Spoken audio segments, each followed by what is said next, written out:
Сегодня в крымской столице открыли памятник выдающемуся летчику, дважды Герою Советского Союза Амедхану Султану. Долгое время вокруг этого события не утихали споры. Однако сегодня памятник все же представили общественности. Автор монумента, скульптор Айдар Алиев, постарался передать мужество и силу летчика аса. Моя главная задача была, чтобы Амедхана Султана решить не плакатным образом, не в лоб решить, а через символы, через аллегорию в центре Амедхан Султан. И я думаю, он такой здесь получился более контактный, масштабный к людям, к окружающей среде. Я счастлив сегодня. Памятник установили в сквере между проспектом Кирова и переулком Пионерский. Общая высота монумента более 5 метров. Самого памятника 2,80, около 3 метров с плинтом. Значит, постамент это 2 метра там. Общая высота 5 с лишним метров. Сам памятник, он отлит из бронзы. Нижняя часть очень ценной породы гранита. Гранит цельный. И я думаю, это надолго. Торжественное открытие памятника приурочили к столетию со дня рождения Амедхана Султана. Среди присутствующих представители крымско-татарской интеллигенции, участники национального движения, историки, преподаватели, артисты. Мы этот вопрос ставили давно. Давно ставили и хотели в центре здесь. Спасибо, что и здесь поставили. Оцениваем очень положительно. Этот герой, который совершил столько подвигов, которые хватило бы на целые гвардии. Мне посчастливилось встретиться с Амедханом Султаном в Самарканде. Он защищал не только Советский Союз, он защищал и Крым.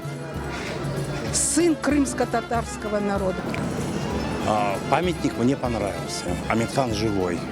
Айдар Алиев смог передать точно его образ, его содержание. Это, наверное, часть сердца крымских татар. Потому что без Амедхана мы себя не помнили ни в детстве, ни в юности, ни в студенческие годы, ни сегодня, занимаясь военной историей. Амедхан – это живой человек, это живая легенда.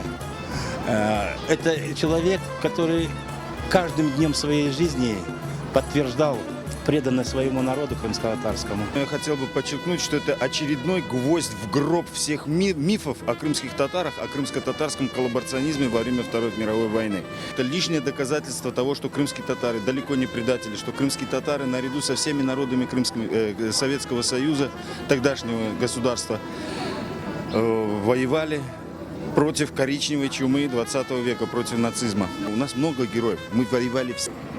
Изначально местом установки памятника был выбран участок в центре площади имени Амедхана Султана, проект, автор которого Зарема Нагаева, был утвержден еще в 2009 году. Однако власти города решили не только изменить место установки монумента, но и реализовать проект другого архитектора. Не так давно Зарема Нагаева все же добилась одобрения в правительстве Крыма, и теперь идут подготовительные работы по установке памятного комплекса. Было установлено место, это треугольник, который как раз напротив мы видим.